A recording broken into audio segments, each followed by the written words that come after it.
алхам хүмүүс хүмүүний биед ирсэн. Хүний хорвоод туулах гэж, ойлох гэж, дуулах гэж, хайрлах гэж, уучлах гэж, өршөөх гэж, аврах гэж, нэгүүлсэх гэж ирсэн авиатлах хүмүүс бид нар бүгдээрээ.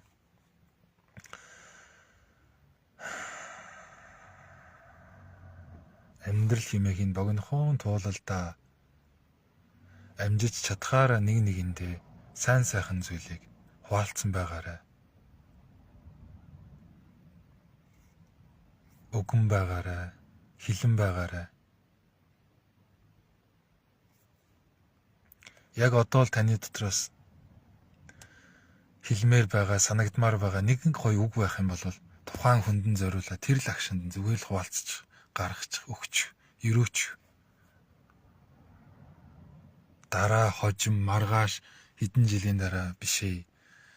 Яагаад гэвэл бүх зүйл одоо цагт л өрнж байна. Одоо агшинд л бий болж байна.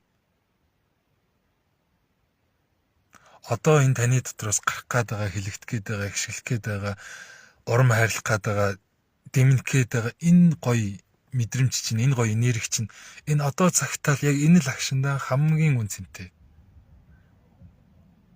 Энээс хоцорчих юм бол тэгэл өнгөрсөн болоо, тэгэл эрчин суларчин. Тэгэхээр яг л одоо байгаа энэ л үедээ эргэн тойрны хүмүүстэй танихгүй ч гэсэн хин нэгэн чин сэтгэлийн тэр гоё сайхан зүйлийг харамгүй хуваалцаарай.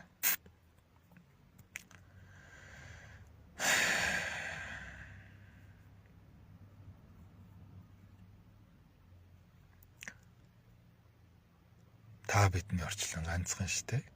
Амьдралыг зүрхэндээ дэврэн хайрлаарай.